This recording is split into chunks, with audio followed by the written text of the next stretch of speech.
আমার স্বামীটাকে সাপে কামড়ে মেরে দিল গো। ও বৌদি কেঁদো না, আমি তো আছি। সবুজদাকে নিয়ে চল। বলো হরি হরি বল হরি বল। ভেলাটা সুন্দর করে সাজা। ভূত ভূত, তাই তো পালা। কি আমি এখানে কেন? আমাকে তো কেউটে সাপে কামড়েছিল, তবে কি আমি মরে গেছি?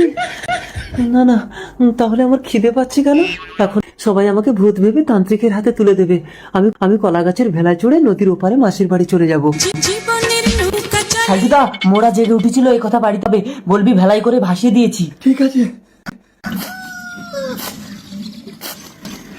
ও মাসি। কি রে সবুজ, তুই ভেলায় চড়ে মাসির বাড়ি আসলি কেন? মাসি, নদী পারের পয়সা ছিল না আমার কাছে।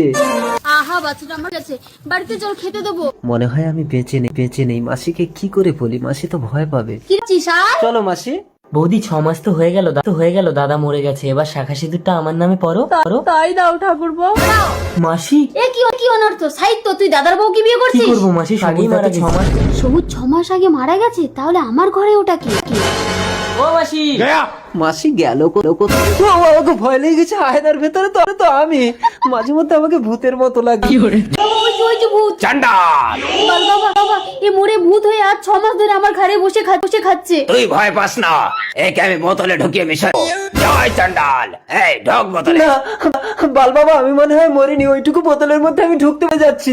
যোগ মায়া, এ তো ভূত না, জীবন্ত মানুষ। মানুষ জয় বাবা। আমাকে বিয়ে করো বৌদি। সূচনা আমি মরিনি, আমি বেঁচে আছি।